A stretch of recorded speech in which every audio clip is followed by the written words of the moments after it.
Hey, what's up? So today we're going to be talking about how to deal with depression. It's nothing outside of this world, right? To experience depression, you see. But it's something that's normal to suppress it.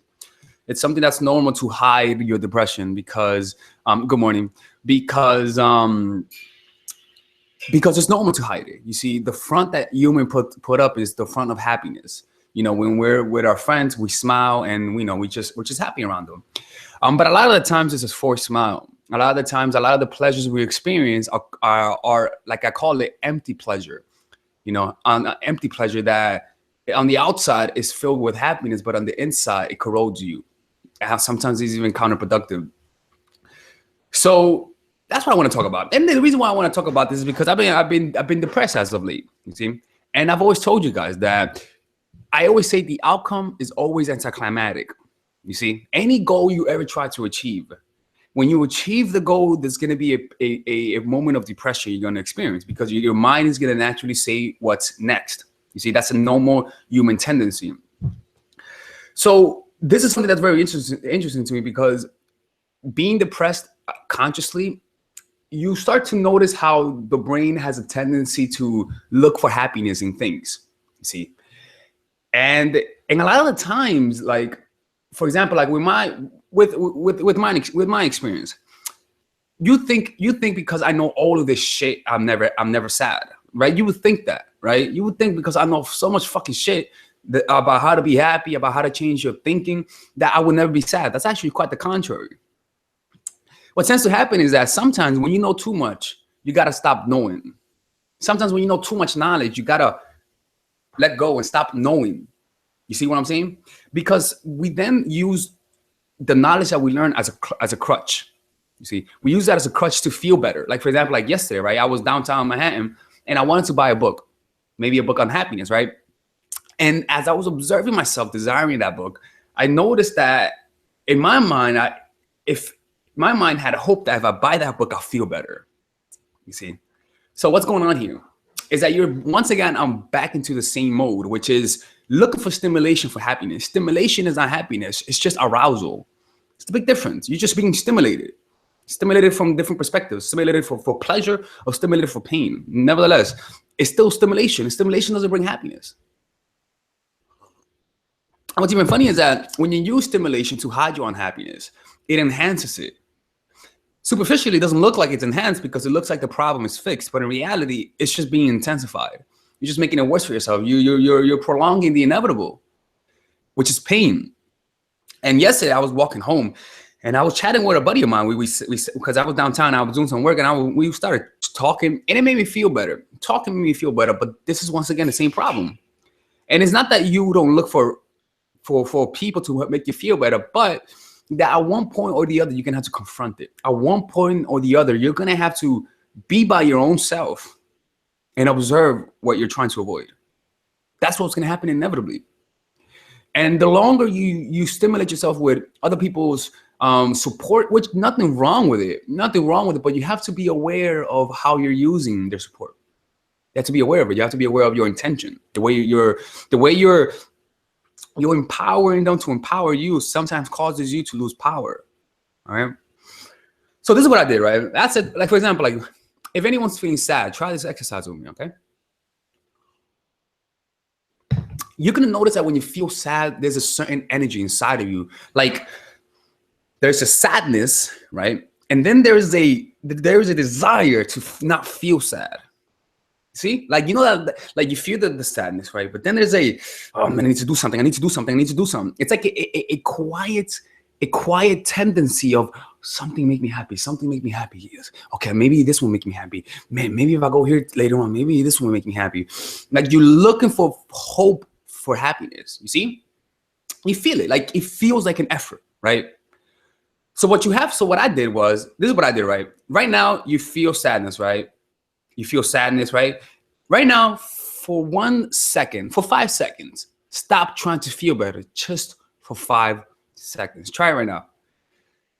Stop trying to feel better. Like literally stop trying to feel better for 5 seconds.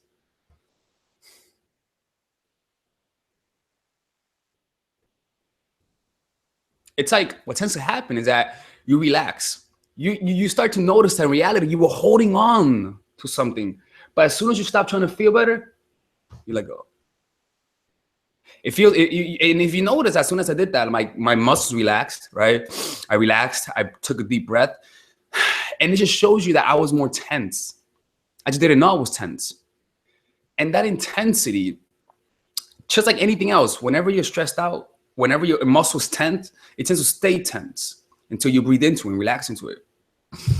So with that same perspective, the muscle of trying to feel better is what causes your unhappiness. Actually, is what prolongs your unhappiness, prolongs the suffering. So one of the things that I do sometimes, and that really works, is that I just stop trying to feel better. Stop. And you're gonna notice that when you stop trying to feel better, your mind is gonna begin looking for solutions. Oh, well, what about if I go to my friend's house? What about if I read a book? What about if I go to watch a YouTube video? What about if I watch Alex, right?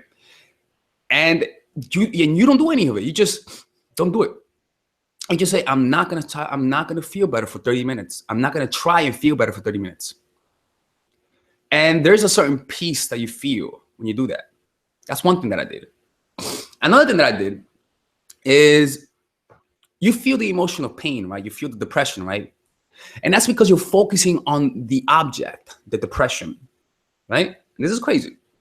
Inside of you, you feel the emotion, right? And then there's a space around it, right? You feel there's a space. You feel that where your emotions are, there's a space, right? You feel that. I mean, there's the emotion, right? And there's a space surrounding the emotion. Am I right? I'm fucking crazy here, right? So what I do is this: I feel the depression, but then I then notice the space around the depression. Now, for those who are feeling depressed or even angry or sad, try this for me right now. Rather than feeling the object, which is the depression, feel the space around the depression. The space is the emptiness. Feel that emptiness for at least 5 seconds. Just notice that emptiness around the depression. And if you notice, the space around the depression is nothing. There is no feeling around the space of the depression. There's just emptiness, you see? And that emptiness is the peace where you should be abiding. But because you're focusing on the depression, right? You don't feel the peace that surrounds it. You see? So rather than making the depression the surface and your peace, the depthness of your being, the depthness of your beings becomes the depression, and the peace becomes obscured. You can't even see it because you're seeing the depression. So what I want you to do is, rather than noticing the depression, feel the space. Make it a meditation to feel the space. Remember that thing that I did where I showed you guys the other day about this? Look.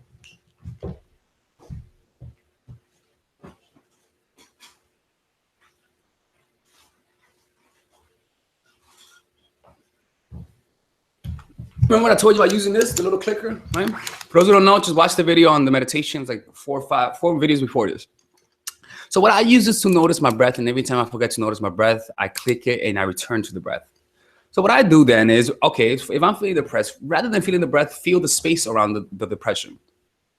Make it an active meditation.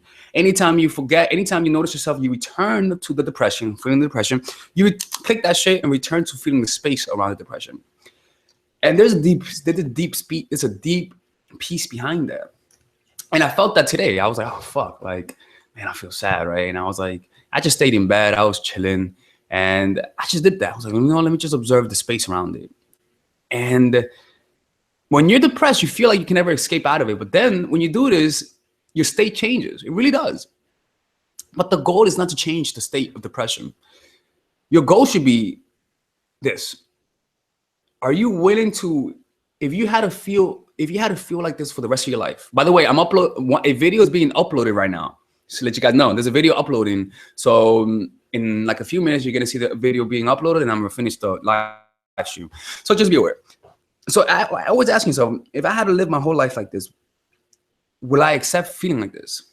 And that's what true acceptance is. It's literally saying, if I had to live my whole life like this, will I accept it? If you don't accept it, then observe what part of you doesn't accept it. Now, this is the thing.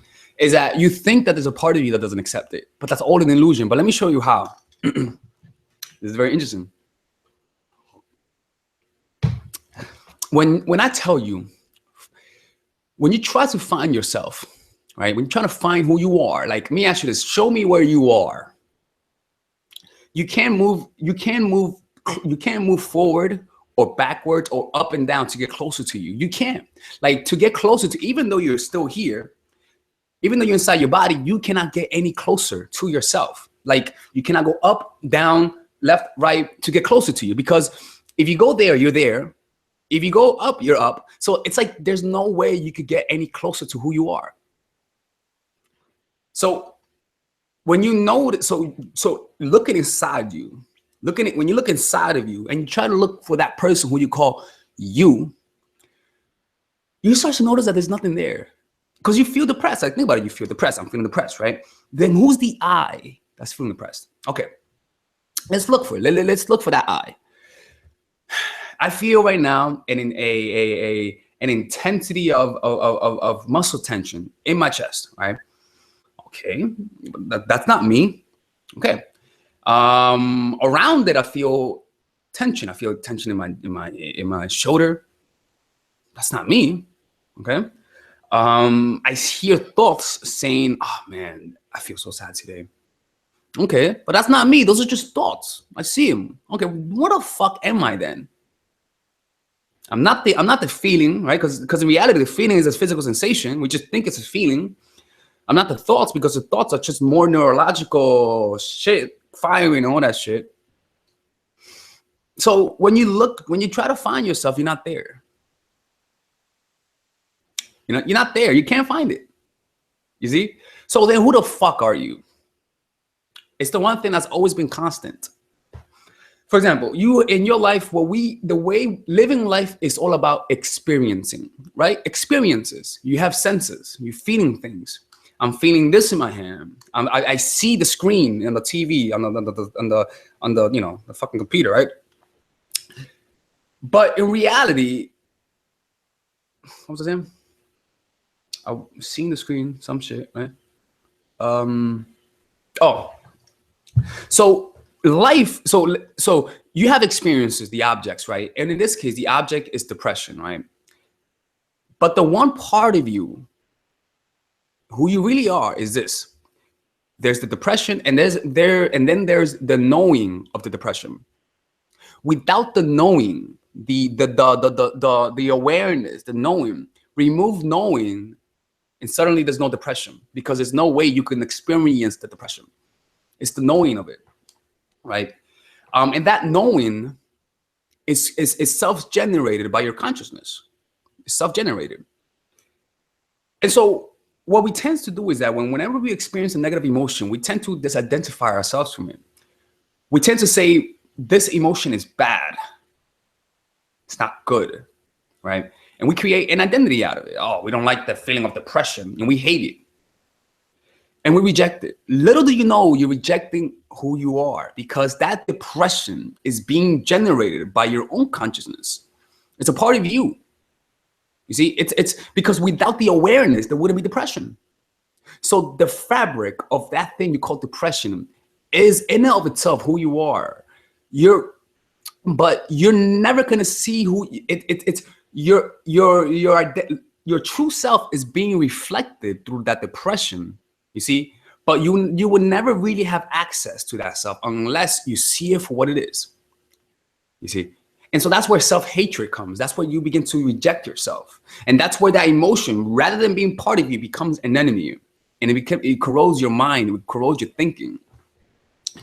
And that's because you are in that state of duality, which is there is me, and then there's everything else that is different.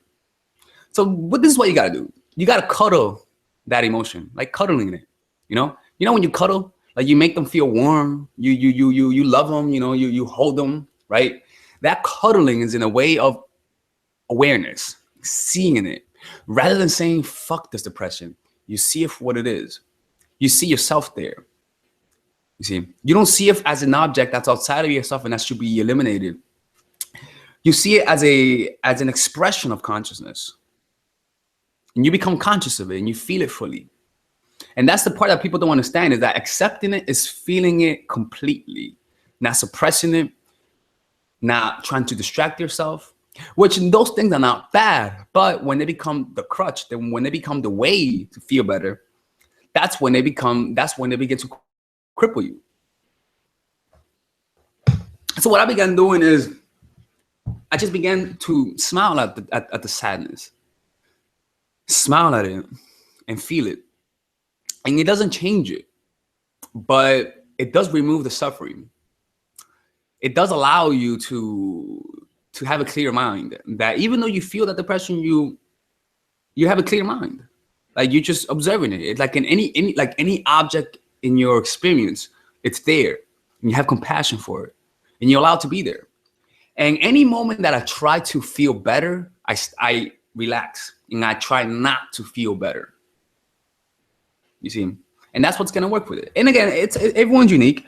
Like, what I'm planning to do is, my friend told me about taking picture of something that makes you happy. I'm gonna start doing that, taking picture myself. I'm kidding, but like taking a picture of the things that make you happy, one picture of one thing that makes you happy. I'm gonna start doing that, right? You wanna see, this is the thing. Remember when I told you challenges help you grow, right? And so, as a result of it, even though it's fucking shitty, right, feeling sad, because there's no reason for me to feel sad, but like, guess what? I'm gonna use this opportunity to understand depression a little bit better. I'm gonna use it to learn more about it, and because of this challenge, I'm able to understand things a little bit better. Now, that's not gonna make me happier, but I do know that understanding it better will help other people out. You see, and that's a good thing. It has a symbiotic effect that not only helps me, but it helps you guys out. And that's the thing, is that these challenges, whenever you don't try to feel better, and you just feel it fully and allow it to be there, you grow. You have to grow. I mean, you either die or you grow. You see, you just have to let it run its course. You have to let it run its course, and it's shitty. And I feel bad for those who are actually clinically depressed, like a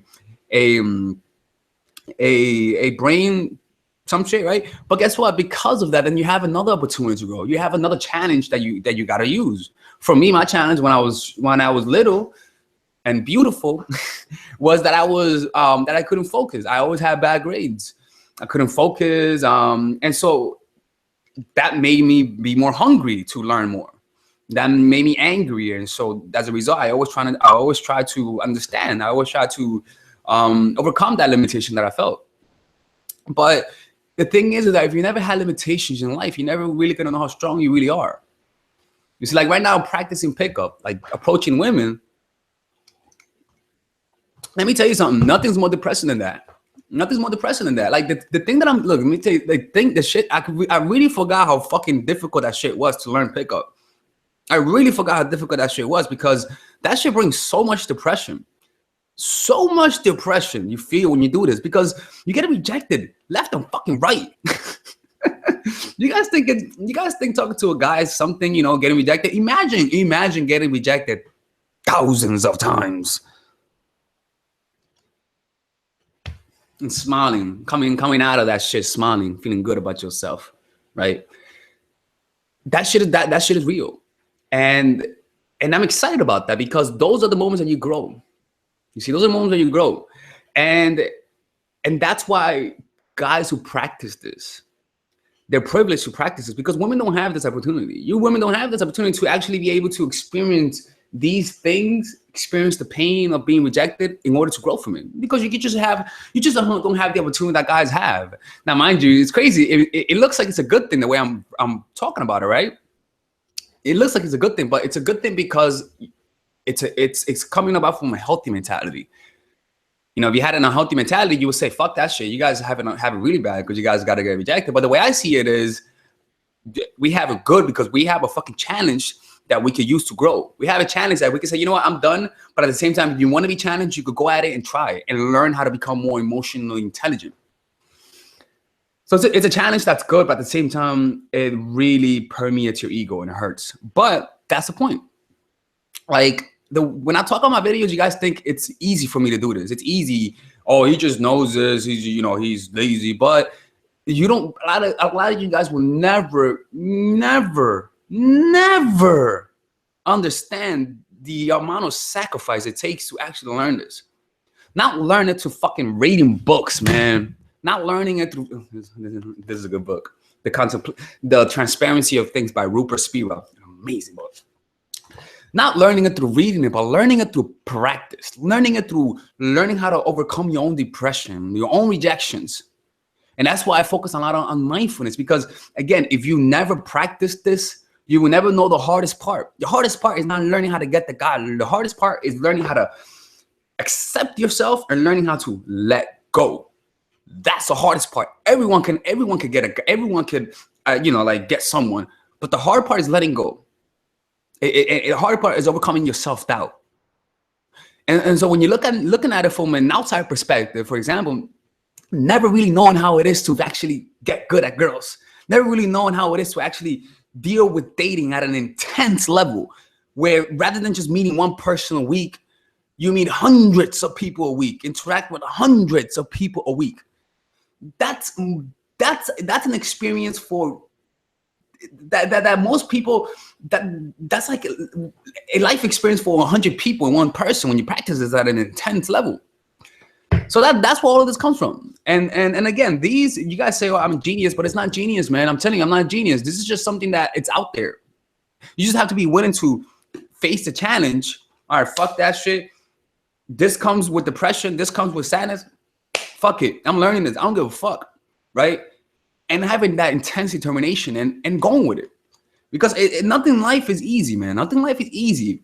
Nothing in life is easy, but if you really like it, it's not easy, but it's enjoyable. You see, it's not easy, but it's challenging. And that's how you get into the flow state. So yeah, that's how it is. Look, for those who are experiencing depression, I would recommend you watching this one guy. Let me show you. I'm gonna write down the link, okay? Because this video I just watched, it made me feel better. It really did. I saw it and I was like, oh, I feel better inside. He's an amazing guy. This dude that he's called Rupert Spira. I want to have him on the videos. Actually, I need to have this guy on the video because this guy, it's amazing the way he talks about this. Let me show you guys. Let me show you. Let me show you guys. Wake up in the morning and you think, Let me show you guys this. How he talks about it. La la la. Okay, here it is. Let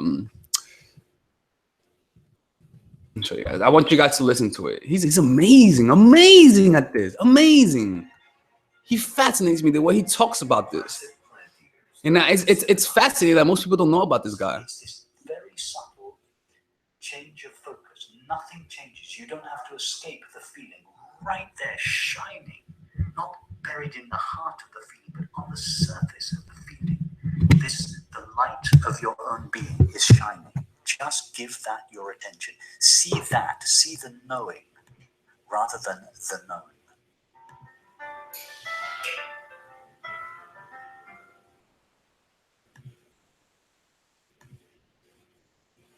I have some sort of brain condition, and I have episodes of depression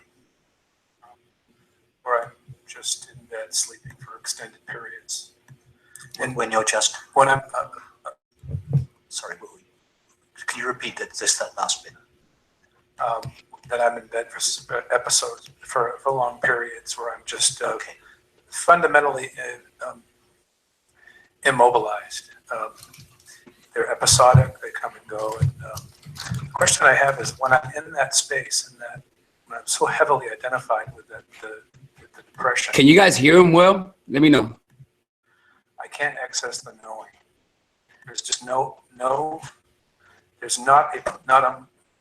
never a moment that I can actually somehow detach. Okay. I'm so in it. And any thought about how to access the knowing or to fundamentally establish myself in that when I'm in the cycle? Okay. I appreciate that it's difficult.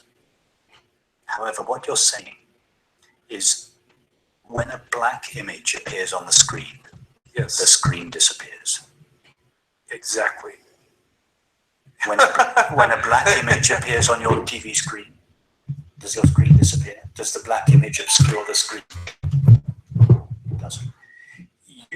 You wouldn't know that you were in a deep depression if the knowing of it was not present. So this knowing, it doesn't need to be accessed. It's not buried deep down under layers and layers and layers of feeling. It's just like the screen is not buried behind the black image, veiled by it. This knowing is shining fully, brightly, even in the deepest depression. Well, that's very interesting that you say that, because when I'm in this deep, deep, dark space, there is this wanting to connect with the known. So in that, is there... Let me stop you. Let me stop you. You say, when I'm in this deep, dark place, you are always the knowing of your experience. Yes. The screen is never buried in the movie. It's never lost in the movie. When you have a depression, do you know anything of the depression other than the knowing of it? I would say no. All there is to the depression. I was always there. All there is. I don't mean to, I'm not trivializing your feeling, but all there is to the depression is the knowing of it. That knowing, it is shining right on the surface of the feeling. It's not buried behind it. You don't have to separate yourself out from the depression and go looking. Wait a minute. Wait, I can come how many of Which this. is buried in the back. It's right there, shining in this black image. Just like when you see a black wall on a TV screen. The TV screen that was 2 minutes ago shining in a blue sky is equally shining in the black wall. In your depression, all you know of the depression is the knowing of it. That knowing is not buried or veiled or covered or obscured or lost. That knowing is shining brightly in the feeling. So give your attention to the knowing. You don't even need to give your attention to the knowing, because knowing is the attention with which we give to objects. So you just know yourself as that knowing. It's like watching a black image on a screen, and instead of focusing on the black image, you see the screen. Nothing changes. You keep looking at the same thing, but instead of saying, I'm seeing a black wall, you say, I'm seeing the screen. What you're looking for, the happiness that you are longing for in the depression is that screen. And it's shining in the depression. Wow. So it's this very subtle change of focus. Nothing changes. You don't have to escape the feeling. Right there, shining, not buried in the heart of the feeling, but on the surface of the feeling. The light of your own being is shining. Just give that your attention. See that. See the knowing rather than the known. Oh, I see. That is the happiness you are longing for. In other words, happiness itself is appearing as this depression, just as the transparent screen appears as the black wall. It's only because you're rejecting the depression and looking for happiness elsewhere, or looking for the presence of awareness elsewhere, that rejection of the depression and the insistence that awareness is somewhere else or happiness is somewhere, that is what compels awareness to seem as if hidden. It is your insistence that it is missing that makes it seem that it is so. That makes perfect sense. Yeah, that's very helpful. I don't know that, I just, So when you discover the knowing in your depression, the screen in the image, then turn around and face your depression and see what is left of it.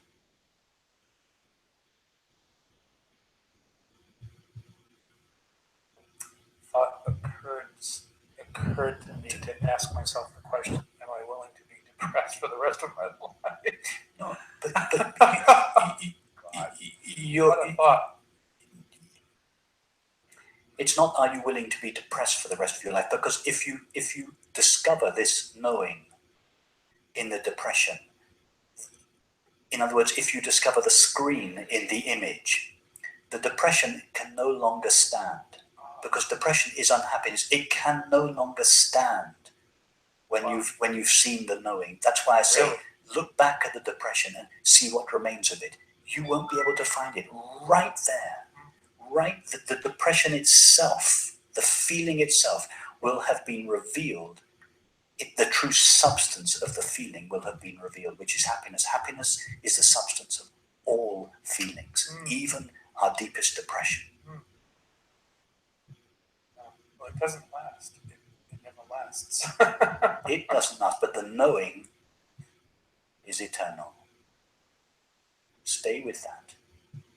Stay with the knowing. Everything we have ever truly longed for lives shining on the surface of experience, not just the background, not buried in the heart, but right in the midst of experience. Everything we have ever longed for, peace, happiness, and love, lives there, shining brightly in all experience.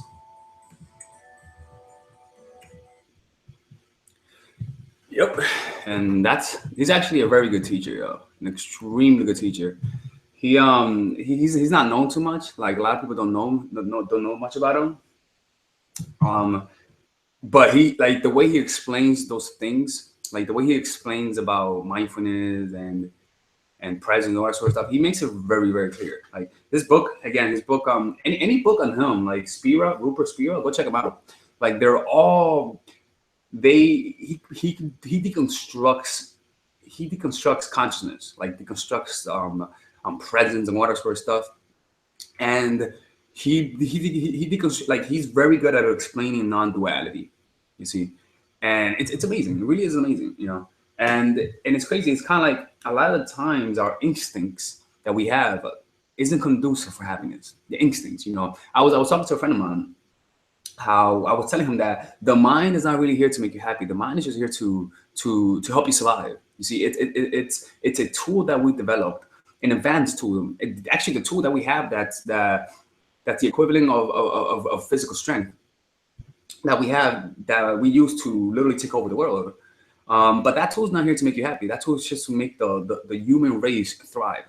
You see, the issue is that using those instincts will inevitably lead to unhappiness. The mind will always try and find ways to make you happy. The mind will always try and find ways to promote itself, betray others, all in the hopes of finding peace and tranquility. But in reality, what it tends to do is actually does the opposite. It'll help you survive, but it's not going to help you be happy.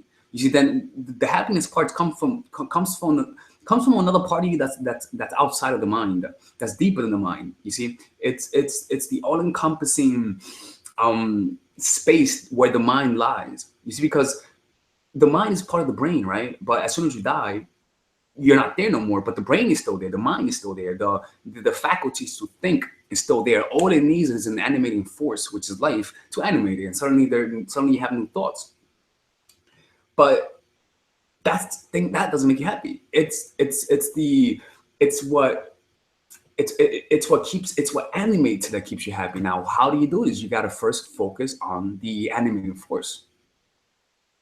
You see, the animating force is the space around the thoughts. You see, it's the knowing. Remember what I said? Like he was talking about the knowing of it. And it's very difficult to do that because you feel the depression. You say to yourself, "Oh, I feel depressed." The identity, I. See, I. Who's I? The brain. You see. So then you start noticing, oh, who's I? You start looking for the I. Okay, I'm not my thoughts. And you actually look very hard. Okay, who am I? You see different thoughts, and you're like saying, okay, this is just thoughts. Thoughts are just interpretation. They don't even reflect reality. So I'm none of that. Okay, then let me look into the body. Where am I? Tension, tension, tension, tension, tension. There's no one there. And then you start noticing that. You feel peace. Like when you physically realize that there's no one inside of you that you thought it was, suddenly there's no one there to feel depressed. All you're feeling is a physical sensation. No. By the way, let me tell you guys about my haircut. This motherfucking asshole, fucking ass barber that I took I asked him to give me a fucking fade. You know, I asked him to give him a fucking fade, nigga. Give me a fade. The motherfucker gave me cut the whole fucking side, and so it looked like a tree, like it looked like an IKEA pet. And I'm like, you know, when you're with a barber, you try to act like it's dope. So he's like, yo, look at this shit. You like that shit? And I was like, yo, it's dope, man. Just cut that shit, man. Like when I saw that shit, I was like, you know what? Just cut the whole fucking shit. Just cut the shit, man. Just cut it out. Just cut it. Like, motherfucker, man, give me a goddamn fade. Damn. Oh my goodness. Like, you tell the guy give you a fade, and you know what? Like, he was Dominican too. I should have gone to a black salon. Black people know about this. They know about that shit, man. Black people know you don't just fucking cut the goddamn part of the hair like that. And you know what? The beauty about it is that he gave me a LeBron fade. He put my hairline all the way back. Look, he gave me the LeBron fade. So not only did he cut the goddamn thing off, he pulled back my hairline.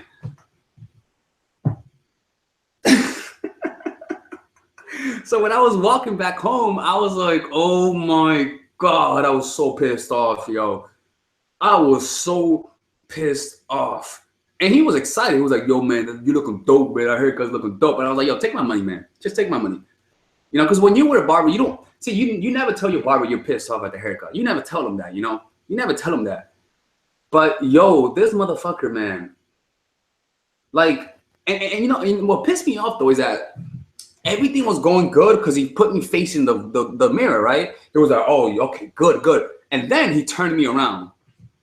You know, when I turn you around, you know, you think he's going to do little, you know, fine-tunery. You know, you think he's going to, like, give you a little surprise.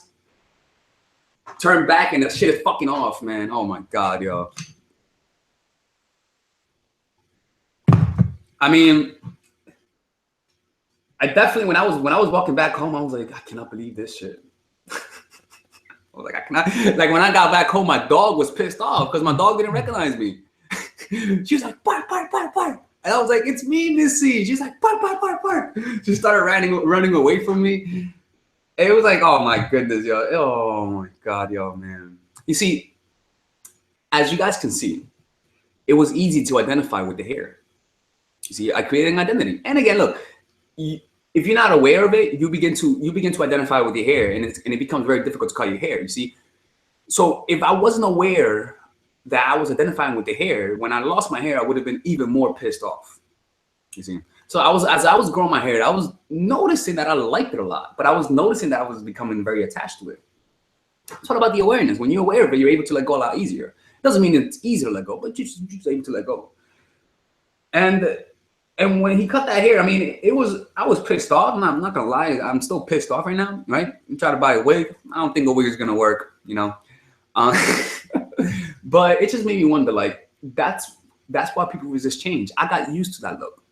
You see, I got used to it. I began to, when I thought of myself as someone with long hair. I saw that image, you see. And so an image that contradicted the perception that I had produces suffering. Like, oh, I have long hair, I have short hair. You're like, oh, I don't like that, because that's not how I'm supposed to look. You got used to it. It's kind of like youth. You're used to looking young, right? But as soon as you stop looking young, you resist it. Now, the problem was that not that you were aging, it was that you got comfortable. You liked the way you looked, because when you were younger, you didn't mind getting older, because as you got older, you got better looking, right? So it's not even about getting older. It's about how can I say it? It's about seeing the changes and also seeing death, you see, and also seeing the inevitable, knowing that you're not special, knowing that you don't have that special gene that makes you look younger, you see, unless you're black or part black, you know, black don't crack. So yeah, and that was kind of interesting, you know. I look at the pictures, I'm like, you know, it's kind of like I felt cold in my head. Like, I actually had to buy a hat because I felt cold. I never felt cold in my head in my life. I didn't know how warm it was. And I was like, when I was walking on the streets, I was like, damn, it's kind of cold. I'm like, I never felt this cold before. And I'm like, oh, I cut my hair, you know. And a lot of times, sometimes I catch myself doing this. I'm like, oh, wait a minute, there's nothing there. and as you see, that's how the brain begins to create an identity. Like, doing this is the brain's reaction to I have hair. You see, You see, it's kind of like an automatic tendency. Like you just don't notice yourself doing this. It's unconscious. If you're conscious of it prior to doing this, you're like, I have no hair. You see? That's how your brain creates an identity out of things. So as you're conscious of it, you're like, oh, I have no hair. But if you're not conscious of it, you're like, oh fuck, I have no hair. You know, those like you don't notice that you create an identity out of things. You just don't notice it, you know. Hey man, getting old is inevitable, man. Getting old is inevitable. It's easy. I feel like it's not even about being okay with it, because no one's okay with it. No one's okay with themselves seeing themselves in the mirror getting older. No one's okay with it. You see, the key is to accept it. It's to allow it to make it happen. You see, and it really comes down to you appreciating what you have. Because right now, you guys might think you're old, right? But 5 years later, you're gonna see yourself. You're gonna think about who you are now and say, "I was young." 10 years, 20 years later, you're gonna think back to this time and say, "I was young," unless you're dead. But like with my grandma, everyone's young for my grandma. For example, like my grandma's 80 some shit, right? And when I look at the pictures of when she was young, I'm like, oh, that was you when you were young. Fuck that. When she was at that time, she was old. She's like, oh, I'm old. But now she's young. As you can see, then old is not even an actual concept. Old is just a mind-made thing. And it's extremely difficult to act like it's not real, because it's very real. You feel it, right? But the labeling of it, the non-acceptance of it, it's the difficult part. And I just find it fascinating. You know, it's at every stage of life you're gonna find suffering. Every stage of life. When you're young, you want to be free. When you're in college, you want to graduate. When you're old, when you start working, you want to retire. When you want to retire, you want to feel young. When you retire, you want to work because you're bored. A never-ending flux of wanting and desires. And it just comes down to appreciating what you have now, man. Like, lack of appreciation is very prevalent. You know, it's very real. It's very real. You know, and even now, even like, for example, this is the oldest I've ever been, right? See, this is the thing, is that the brain will always complain, because this right now for you, this is the oldest you're gonna ever be, right? Goddamn shit, fuck, calm down, shit. There's not a lot of honey left. This is the oldest you're ever gonna be. And 5 years later is the oldest you're ever gonna be. So as you can see, that pattern is there to make you unhappy. It's never ending unhappiness, because you're always going to be the oldest you've ever been. Always. It's never going to change. You're always going to be old. You're always going to get older. You're never going to get younger. So he's realizing that, and just seeing the suffering as you resist seeing it and dealing with it, man. You know?